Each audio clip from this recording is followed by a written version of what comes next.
If you don't have Rabbi Singer's books, Let's Get Biblical Volume 1 and 2, you need to go shopping today and get your own set. I'll put up a website later. You'll see how to access the audio files for this 2-volume book set. Nice, thick, beefy, tall, easy to read. Bam. You'll see those instructions a little bit later in the show. So without further ado, we'll go ahead and kick this thing off. Caller, welcome to the show. Please tell us your name and where you're calling from. This is Brian from Maryland. Brian from Maryland. How are you? Oh, pretty good. Hey, Rabbi, I finally got your books this week, and I am loving them. Thank you. I'm glad you enjoyed it. I worked hard enough, so you better enjoy it. I'm kidding. Go ahead.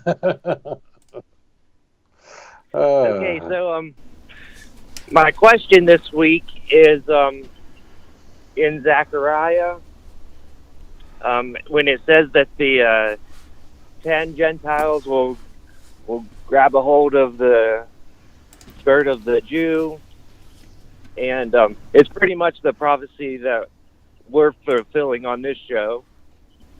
But I was wondering, in the time of Zechariah, what did the word Jew mean? Because I think in the Hebrew it's like Yehudia or something like that. Rabbi can correct me. Very good. But I was just wondering what it meant during the time of Zechariah. Okay. If it would be like the tribe of Judea. Gotcha. Or like the kingdom of Judea.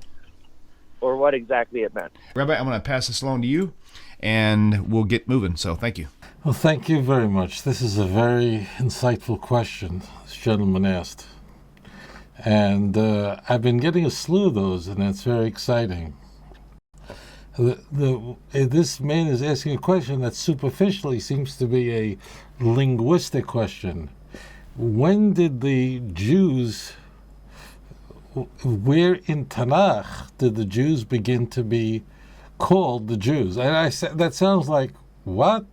What do you mean the Jews called the Jews? The Jews are the Jews.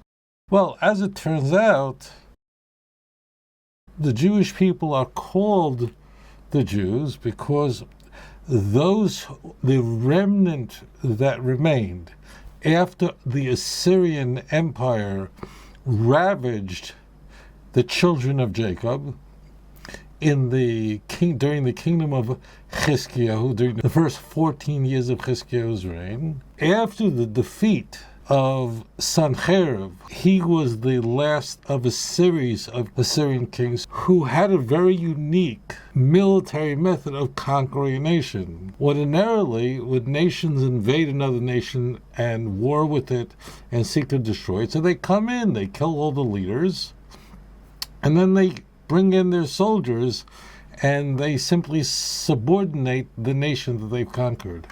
But as you can imagine, people are very patriotic.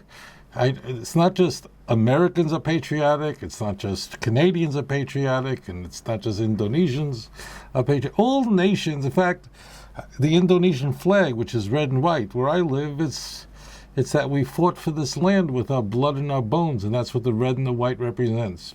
People are very tied to their land. And therefore, what Sancherib did,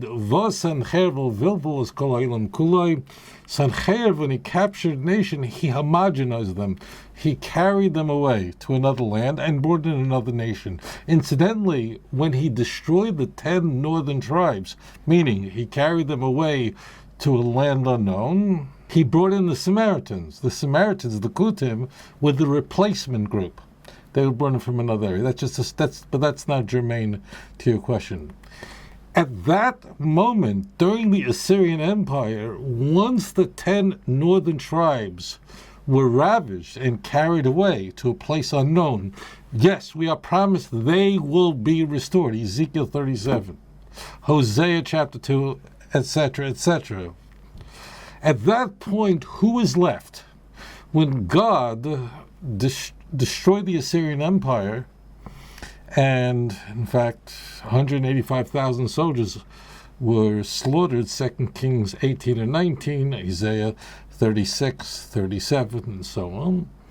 Who was left? See, the only people, the only descendants of Jacob, the only members of the children of Israel, of Jacob, who remained were those who were loyal to Judah, meaning the Davidic kingdom. Got it? That's the stage where we would expect to find the children of Jacob already identifying as Jews. It doesn't mean just that we are members of the tribe of Judah, but we are loyal to Judah. So, in fact, that doesn't just encompass those who are descendants of the tribe of Judah. My great-grandmother of blessed memory, she was a descendant of King David. That's on my, it's on the maternal side. The tribe of Levi was preserved, and in fact, we don't know the number, but a very large number of Jews in the northern kingdom fled south as well because they loved Hashem. And we see that in 2 Chronicles chapter 30, verse 11 and 12. At that juncture, got it, when the northern kingdom of Israel was destroyed, so everybody else who was saved is now called after the tribe of Judah, which is the tribe that produced the Davidic king. Got it? And this incidentally fulfills a prophecy. If you go back to Genesis chapter... Torah is so good, don't you? Wouldn't just eat it up all day. If you go back to Genesis chapter 49, where Jacob is blessing his children, Yehuda receives the most elaborate of all the blessings. He's given essentially a position of extraordinary leadership, and he actually says that your brothers will be called after your name. We already have a prophecy going back to great-grandpa Jacob. Now, where would you expect to find it? So, as it turns out, if you go to Zechariah chapter 8:23, where it says, in those days, this is a Messianic chapter, it's the last passage, Zechariah 8, last passage says, V'hechaziku b'knaf ish Yehudi, and they, meaning of the nations, hechaziku, they will grab onto the corner of a Jew, Lamar saying, Nelcha imachem, we will go with you, Ki shamanu, because we have heard, Elokim imachem, that God is with you. Imachem again is plural, okay? So here the Jews are called, Mamish called Yehudi. They're called Jews, Yehudim. As it turns out, we find this in quite a number of places being used. We find this term used famously in the book of Esther.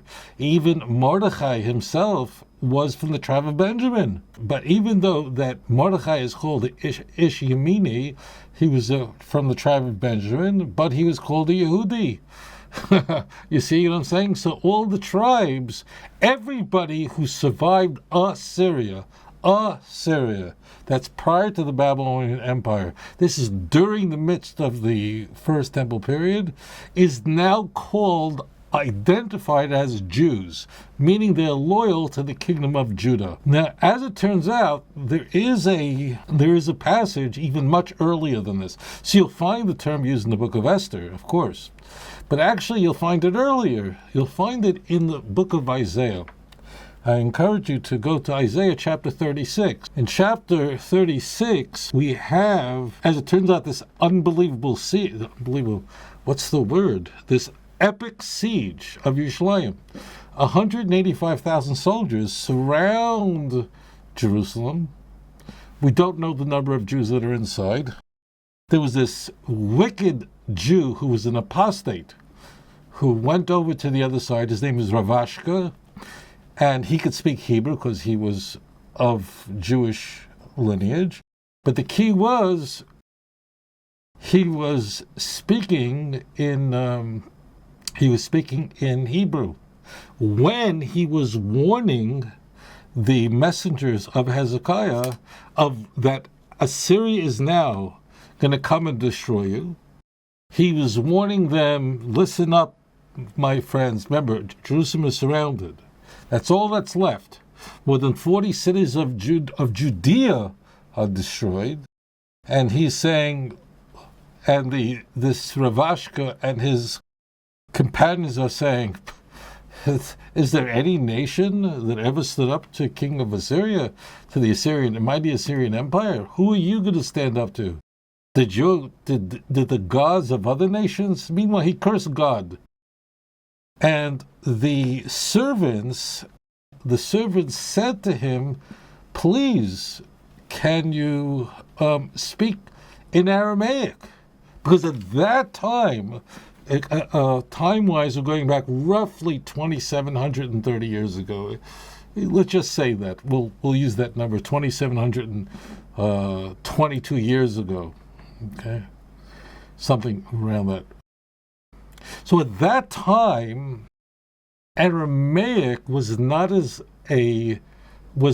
inculcated among the Jewish people as the lingua de franca of the Jews, meaning it wasn't.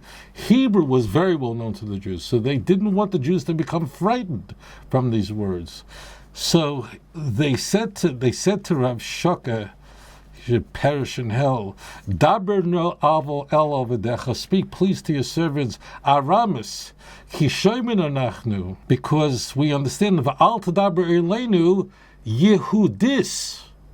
Do not speak to us in the language of the Jews, because that will be within the earshot, ba'oznei ha'am al ha'chayma, that it should not reach the ears of the people on the wall, because the Jews are at the wall listening to this conversation going on between the Assyrian official, Ravashka, and the messengers of Hezekiah. I mean, the enemies are meeting, and Ravashka is warning them. He's going, we're going to destroy you, and he's speaking to them in Hebrew, and they're going, please, they hear you at the wall. Could you talk Aramaic? Don't talk Russian, don't talk Yehudis. The word there is not Ivrit. The word there is not Ivrit. It's not language. It's literally the language of the Yehudim. So, my friends, there's the answer to your question. That once the northern kingdom is destroyed, all that's left are those who are loyal to the kingdom of Judah, which is the equivalent of, we can use that phrase interchangeably with the southern kingdom, because that's all that survived. The northern kingdom was carried away to parts unknown, and please God, they'll be restored, and please God, we are observing this restoration in our time. We know, we are confident in HaKadosh Baruch Hu, our God, the only one who can save, our true rock and our only Redeemer, that he will fulfill his promises. Because at the end of days, what will happen this is part of a series of events that will occur, that the nations will grab onto B'ktaf Ish Yehudi, the corner of the garment of a Jew, because by this time already, in the Messianic age, that the children of Jacob already are identifying as Yehudim. So that's a very, very good question. Thank you. So much. Love that kind of question. אדון עולם אשר מלך בטרם כל יציר